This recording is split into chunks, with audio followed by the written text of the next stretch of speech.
বিসমিল্লাহির রহমানির রহিম। চাকরির ইন্টারভিউ এটা শুধু একটি প্রশ্নোত্তর পর্ব নয়, এটি হলো আপনার দক্ষতা, ব্যক্তিত্ব এবং আত্মবিশ্বাস প্রদর্শনের সবচেয়ে বড় সুযোগ। অনেকেই বলেন প্রথম ইমপ্রেশনই শেষ ইমপ্রেশন। সুতরাং ইন্টারভিউ রুমে প্রবেশের মুহূর্ত থেকে আপনাকে পেশাদার, আত্মবিশ্বাসী এবং প্রস্তুত মনে হতে হবে। এখন প্রশ্ন আসতে পারে, আমি কেন চাকরির ইন্টারভিউ টিপস দিতে আসছি, কেন আমি এই বিষয়ে ভিডিও নির্মাণ করছি। আমার কাছে মনে হলো যে আমার বিগত 13 বছর প্লাস অভিজ্ঞতা HR, organisation development, recruitment and job কোচিংয়ের বিভিন্ন দেশি বিদেশি মাল্টিন্যাশনাল প্রতিষ্ঠানে যে কাজ করার অভিজ্ঞতা এইচআর ডিপার্টমেন্টে, যেখানে আমার সুযোগ হয়েছে প্রায় 20,000-এর অধিক সিভি বা রিজিউমে রিভিউ করার, এবং এ পর্যন্ত প্রায় 1,000-এর উপরের ক্যান্ডিডেটকে আমি ইন্টারভিউ করেছি। এবং এই কাজ করতে গিয়ে, রিক্রুটিং করতে গিয়ে বিভিন্ন ডিপার্টমেন্ট হেড, প্রায় 50+ এক্সপাট্রিয়েট হায়ারিং ম্যানেজার যেদের সাথে আমার কাজ করার সৌভাগ্য হয়েছে, যার জন্য আমার মনে হলো যে প্রফেশনাল ওয়েতে আপনাদেরকে কিছু টিপস এবং ট্রিক্স, এবং আপনারা এটা আমার যারা জুনিয়র আছেন তারা আমার অ্যাডভাইস হিসেবেও নিতে পারেন, বা যারা আমার সিনিয়র আছেন তারা আমার এটা এক ধরনের অনুরোধ হিসেবেও নিতে পারেন। যে যেভাবে নেন, সবাই যেন উপকৃত হয়, এটা আমার অভিজ্ঞতা থেকে আমি আপনাদের জন্য এই ভিডিওটা বানিয়েছি, যেটা আমার বিশ্বাস আপনারা এই ভিডিওটি দেখার পরে অনেক কনফিডেন্ট ফিল করবেন এবং ইন্টারভিউতে আপনারা খুব ভালো করতে পারবেন। যে টিপস ট্রিক্সগুলো এখানে আমি বলবো, সেগুলো খুবই রিয়েলিস্টিক, খুবই প্র্যাকটিক্যাল, এবং এটা খুবই ইফেক্টিভ হবে। আমি মনে করি, আপনারা আশা করি খুবই উপকৃত হবেন। টিপস নাম্বার 1, আপনার কালার সিলেকশনে হতে হবে লাইট কালার ড্রেস। আপনার পোশাক আপনার পরিচয় বহন করে। হালকা রঙের পরিপাটি ড্রেস ইন্টারভিউতে সবসময় প্রফেশনাল ও আকর্ষণীয় দেখায়। যেমন হালকা নীল, সাদা, ক্রিম, হালকা ধূসর ইত্যাদি রং আপনাকে আত্মবিশ্বাসী ও স্মার্ট করে তুলবে। মনে রাখবেন, অতিরিক্ত ঝলমলে পোশাক, ভারী পারফিউম বা খুবই ক্যাজুয়াল ড্রেস পরিহার করবেন, কারণ ইন্টারভিউয়ার প্রথমেই আপনার ড্রেস এবং উপস্থিতি লক্ষ্য করবেন। যদি তারা মনে করেন আপনি সিরিয়াস এবং প্রফেশনাল, তখনই আপনি অনেক অংশে ইন্টারভিউ জিতে গেছেন। Tips number 2, maintain eye contact.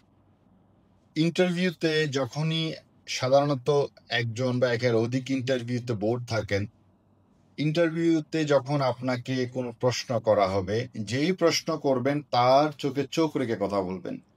I কন্ট্যাক্টটা হতে হবে চোখে চোখ রেখে। কোনোভাবেই, কোনো ক্রমেই ডানে, উপরের দিকে তাকিয়ে, বামের দিকে তাকিয়ে, অথবা এভাবে নিচে, এভাবে মাথা নত করে আপনি বডিটাকে এভাবে ঝুলিয়ে বা একটু কাঁচুমাচু হয়ে be confident, sit confidently in front of the interviewers. যেই প্রশ্নটা করেছেন, যেই প্রশ্নটা ইন্টারভিউয়ার আপনাকে করেছে ইন্টারভিউতে, আপনি ওই প্রশ্নটার উত্তর দেওয়ার সময় ওনার সাথে চোখে চোখ রেখে কথা বলবেন। এবং যখনই আপনি চারিদিকে একটু করে আপনি তাকাবেন, প্রত্যেকের চেহারার দিকে তাকাবেন। এখানে আপনার ইন্টারভিউয়ার থাকতে পারে এবং মহিলা ইন্টারভিউয়ার থাকতে পারে। আপনি শুধু পুরুষদের দিকে তাকালেন, মহিলার দিকে তাকালেন না, মহিলার দিকে তাকালেন, পুরুষদের দিকে তাকালেন না, বা কোনো একজনের দিকে আপনি তাকিয়েই রইলেন। এটা করা যাবে না। যিনি প্রশ্ন করবেন তার চোখে চোখ রেখে আপনি কনফিডেন্টলি উত্তর দিতে হবে। এটা হচ্ছে খুবই দরকারি একটা বিষয়। আত্মবিশ্বাসের সঙ্গে হাসি মুখে কথা বলা এবং মাঝে মধ্যে হালকা দৃষ্টির পরিবর্তন আপনি আনতে পারেন। এতে বোঝা যাবে আপনি সতর্ক, আত্মবিশ্বাসী এবং সৎ। চোখ নামিয়ে কথা বললে মনে হবে আপনি ভীত বা আপনার আত্মবিশ্বাস কম। তাই প্র্যাকটিস করুন। আর আয়নার সামনে দাঁড়িয়ে বা বন্ধুদের সঙ্গে আলাপের সময় চোখে চোখ রেখে কথা বলার। Tips number 3, self introduction. প্রায় প্রতিটি ইন্টারভিউতেই প্রথম প্রশ্ন হলো, টেল মি অ্যাবাউট ইউরসেলফ। অনেকে এখানে হোঁচট খান, তাই সেলফ ইন্ট্রোডাকশন হবে সংক্ষিপ্ত, প্রফেশনাল ও প্রাসঙ্গিক। এখন আপনাকে প্রথমে ইন্টারভিউ বোর্ডে জিজ্ঞাসা করা হবে, tell me about yourself, আপনার সম্পর্কে বলুন। আপনার সম্পর্কে আপনি এই তথ্যগুলো দিবেন যে তথ্যগুলো সাধারণত আপনার সিভি বা রিজিউমিতে নেই।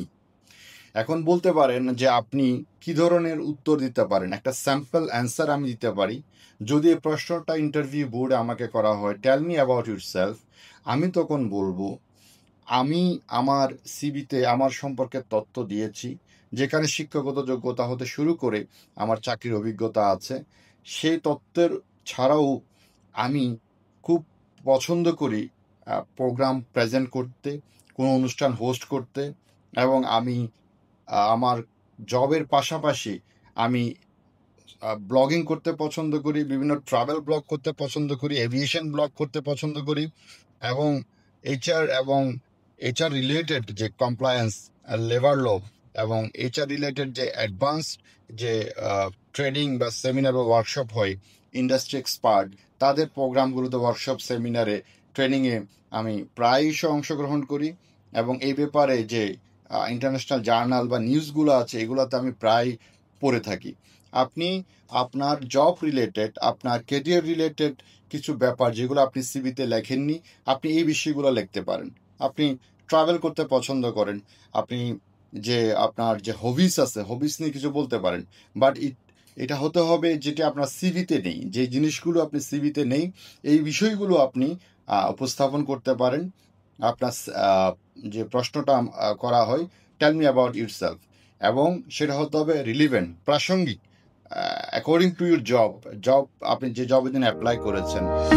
অনেকেই এই ভুলটা অনেকে করে থাকেন। আমার অভিজ্ঞতা থেকে প্রায় 1000-এর উপরের ক্যান্ডিডেট আমি ইন্টারভিউ করেছি। প্রথমে প্রশ্নটা করে থাকে, tell me about your self.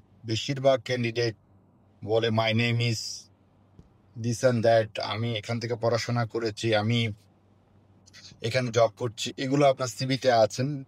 Interview বোর্ডে যারা ইন্টারভিউয়ার তারা আপনার সিভিতে দেখেছেন, রিজিউমিতে দেখেছেন আপনি কোথায় কাজ করেছেন, কি করছেন। এখানে আপনি আরো একটা জিনিস বলতে পারেন যে জব করেছি, জবের মধ্যে কি কি অ্যাচিভমেন্টগুলো ছিল, যেগুলো কি চ্যালেঞ্জ ছিল আপনি ওভারকাম করেছেন। আপনি অ্যাচিভমেন্ট বেসড কিছু অ্যান্সার দিতে পারেন। তার মানে আপনার যে আগের অভিজ্ঞতা, পড়াশোনা, এগুলা বলার জন্য আপনাকে tell me about yourself কোয়েশ্চেনটা আসলে মূলত করা হয়নি।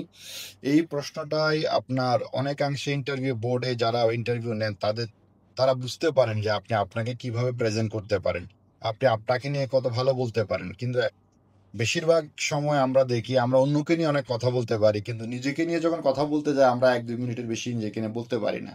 তাই এজন্যই বলা আছে যে আমাদের একটা হাদিসে আছে আল্লাহ রসুল সাল্লাল্লাহু আলাইহি ইসলামের, যে মান আরাফা নাফসাহু ফাকাদ আরাফা রাব্বাহু, যে নিজেকে চিনেছে সে তার রবকে চিনেছে। এটার অর্থ হলো যে নিজেকে সংশোধন করতে পেরেছে সে তার রবকে চিনেছে। পরবর্তীতে আমরা এটা সক্রেটিসের কাছ থেকেও জেনেছি যে নো দাই সেলফ, নিজেকে জানুন।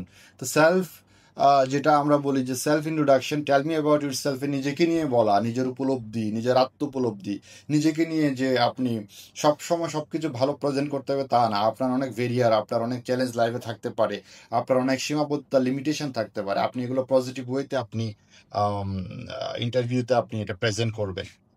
এবং আরেকটা বিষয় খুবই গুরুত্বপূর্ণ যে tell me about yourself, এই কোয়েশ্চেনটা করার সময় আপনি বলবেন না যে আমার বাবার নাম এক্স ওয়াই, আমার মা, আমাদের পরিবারে 2 ভাই 3 ভাই 2 বোন আছি, আমি ওখানে থাকি, আমার বাসা এখানে।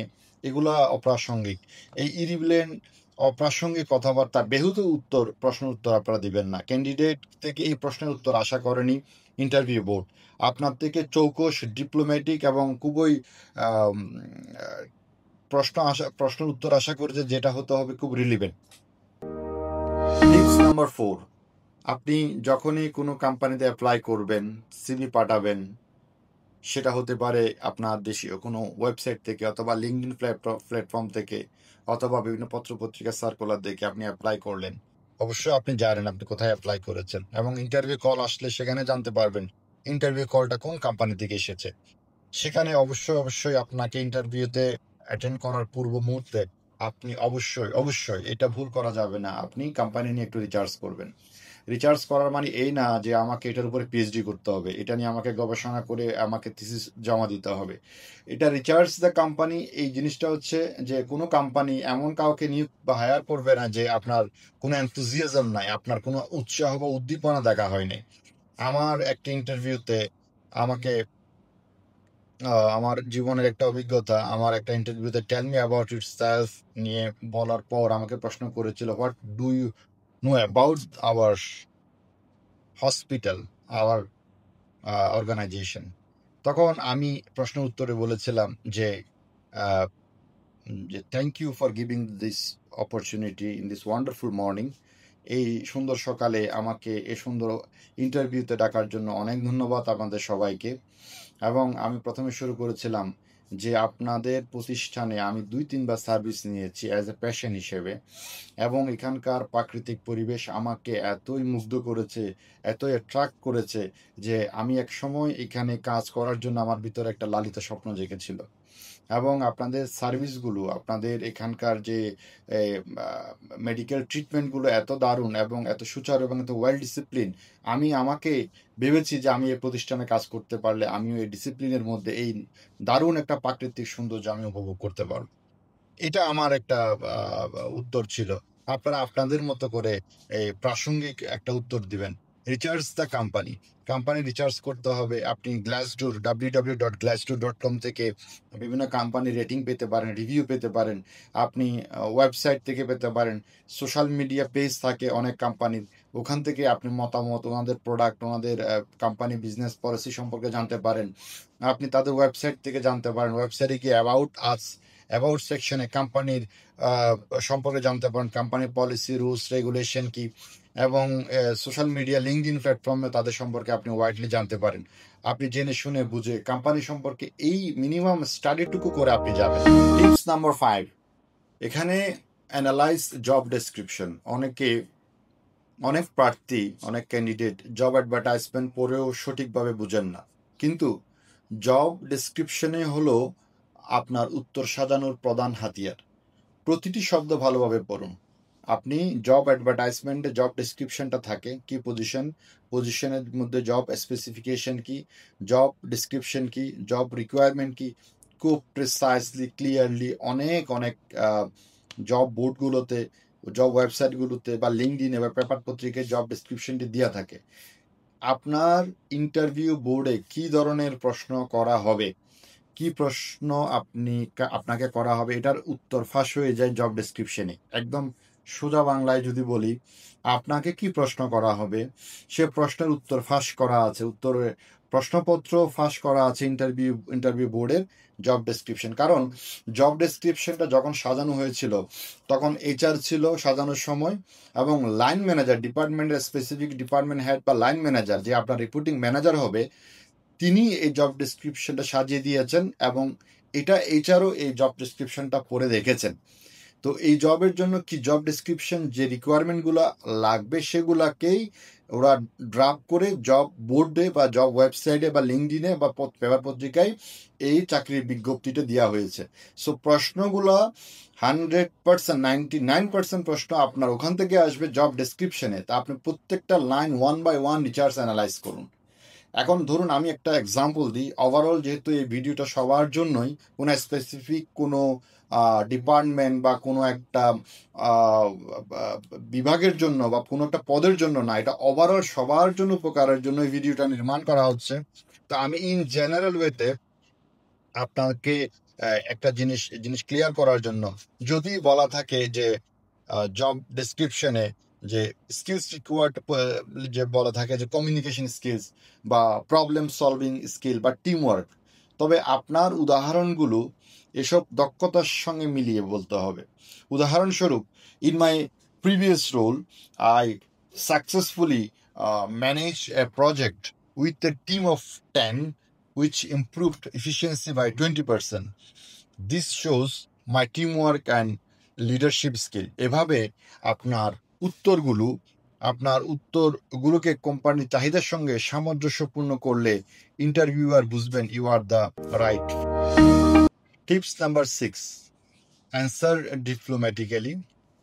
প্রত্যেক ইন্টারভিউ বোর্ডে ইন্টারভিউয়ার হচ্ছে যারা ইন্টারভিউ নিচ্ছেন, আর আপনি যে ইন্টারভিউ দিচ্ছেন আপনাকে বলা হচ্ছে ইন্টারভিউই। সো ইন্টারভিউয়ার যখন ইন্টারভিউকে জিজ্ঞেস করবে চাকরি প্রার্থীকে, ইন্টারভিউ বোর্ডে মানে ইন্টারভিউর প্রায় শেষ পর্যায়ে প্রশ্নটা করে থাকেন। আমি করেছি বিগত আমার যতগুলো ইন্টারভিউ আমি কন্ডাক্ট করেছি, এবং আমি যতগুলো ইন্টারভিউ আমার থ্রু আউট মাই লাইফ আমি ফেস করেছি, ম্যাক্সিমাম জায়গায় এই প্রশ্নটা করা হয়েছে। কেউ এই প্রশ্নটা স্কিপ করেন না। এটা খুবই একটা ডিপ্লোম্যাটিক প্রশ্ন। এই প্রশ্নের উত্তর দিয়ে, এই প্রশ্নের মধ্যেই জানা যায় একজন ক্যান্ডিডেটের আসলে কতটুকু ইন্টারেস্ট আছে এবং সে কতটুকু একজন ডিপ্লোম্যাটিক অ্যান্সার সে দিতে পারেন। প্রায় প্রতিটি ইন্টারভিউর শেষে জিজ্ঞাসা করা হয়, do you have any question for us? অনেকে সরাসরি বলে দেন নো কোয়েশ্চেন। এটি বড় ভুল, এটা করা যাবে না। বরং একটু ডিপ্লোম্যাটিক ওয়েতে একটু কৌশলী প্রশ্ন করুন। যেমন আপনি জিজ্ঞেস করতে পারেন, what does success looks like in this position within the first 6 months? আপনি এই কোয়েশ্চেনটা করতে পারেন। অথবা what opportunities for growth and training does the company offer? আপনি আরও করতে পারেন, আমি কিছু স্যাম্পল কোয়েশ্চেন আপনাদেরকে দিচ্ছি, যে can you tell me more about the team I will be working with? এবং আরও যদি আরও ডিফারেন্ট সাইড নিয়ে যদি আপনি প্রস্তুতি নিয়ে যান, আপনি বলতে পারেন যে এই কোম্পানিতে যদি আমি নিয়োগপ্রাপ্ত হই তাহলে এখানে কি ধরনের পারফরমেন্স রিভিউ করা হয়, এখানে রেটিং সিস্টেমটা কেমন, এখানে মান্থ ওয়াইজ কি রিভিউ করা হয় না ইয়ারলি পারফরমেন্স রিভিউ করা হয়, কোনো ধরনের ডেভেলপমেন্ট ইন্টারভিউর সুযোগ সুবিধা আছে কিনা। এতে বোঝা যায় আপনি খুবই ইন্টারেস্টেড, আগ্রহী, কৌতূহলী, এবং আপনি খুব দীর্ঘমেয়াদী এবং চিন্তা ভাবনা করছেন। অন্যদিকে কখনো বেতন, ছুটি বা ব্যক্তিগত সুবিধা নিয়ে প্রশ্ন করবেন না। এটি নেতিবাচক প্রভাব ফেলে। কারণ ইন্টারভিউতে আপনি যদি সিলেক্টেড হন, পরবর্তীতে আপনার স্যালারি নেগোসিয়েশনের সময় যখন এইচআর থেকে আপনাকে ফোন করা হবে, সিলেক্ট করা হবে, তখন আপনার সে অপরচুনিটিটা থাকবে আপনি বেতন নিয়ে এবং ছুটি নিয়ে, ব্যক্তিগত সুবিধা নিয়ে কথা বলার। বাট আনটিল আনলেস আপনাকে জব অফার করার আগ পর্যন্ত ইন্টারভিউতে এই প্রশ্নগুলো আপনি নিজে থেকে কোনো সময় করতে যাবেন না। Tips number 7, greet before leaving the interview room. Interview শেষে মানেই আপনার কাজ শেষ নয়। শেষ মুহূর্তেও সৌজন্যতা আপনি প্রদর্শন করবেন। চেয়ার থেকে উঠুন, হালকা হাসি দিন এবং বলুন, thank you very much for your time, it was a pleasure talking with you. Professional ভঙ্গিতে বিদায় জানান। মনে রাখবেন, শেষ মুহূর্তের আচরণও ইন্টারভিউয়ারদের মনে থেকে যায়, এবং সেই ভালো ইমপ্রেশন অনেক সময় চাকরি পাওয়ার সম্ভাবনা বাড়িয়ে দেয়। পরিশেষে এটাই বলার আছে যে এই পর্যন্ত যতগুলো টিপস দিয়েছি এগুলো খুবই কার্যকরী, বিজ্ঞানসম্মত, বাস্তবসম্মত, প্র্যাকটিক্যাল, জীবন থেকে নেওয়া অভিজ্ঞতার আলোকে আপনাদের কাছে আমার শেয়ার করেছি, যাতে করে আমাদের ম্যান পাওয়ারটা একটু ডেভেলপ হয়। ইন্টারভিউতে যাওয়ার আগে নিজেকে প্রস্তুত করে যান। ইন্টারভিউ বোর্ডে যেন আপনি নিজেকে মেলে ধরতে পারেন, তুলে ধরতে পারেন, এবং আপনি নিজেকে অন্য একটা মাত্রায় একজন ক্যান্ডিডেট হিসেবে তুলে ধরতে পারেন। এই বেসিক জিনিসগুলো আপনার ইন্টারভিউতে নতুন মাত্রা যুক্ত করবে। চাকরির ইন্টারভিউ একটা দক্ষতা যা প্র্যাকটিস করলে নিখুঁত হয়। সঠিক পোশাক, আত্মবিশ্বাস, প্রাসঙ্গিক উত্তর, কোম্পানি সম্পর্কে জ্ঞান এবং ভদ্রতা, এসব মিলে আপনি হবেন আলাদা। মনে রাখবেন, ইন্টারভিউ কেবল তাদের প্রশ্নের উত্তর নয়, বরং আপনার ব্যক্তিত্ব ও সম্ভাবনার উপস্থাপন। তাই প্রস্তুত হন, আত্মবিশ্বাস রাখুন এবং প্রতিটি ইন্টারভিউকে নতুন সুযোগ হিসেবে গ্রহণ করুন। অবশ্যই আপনি পারবেন।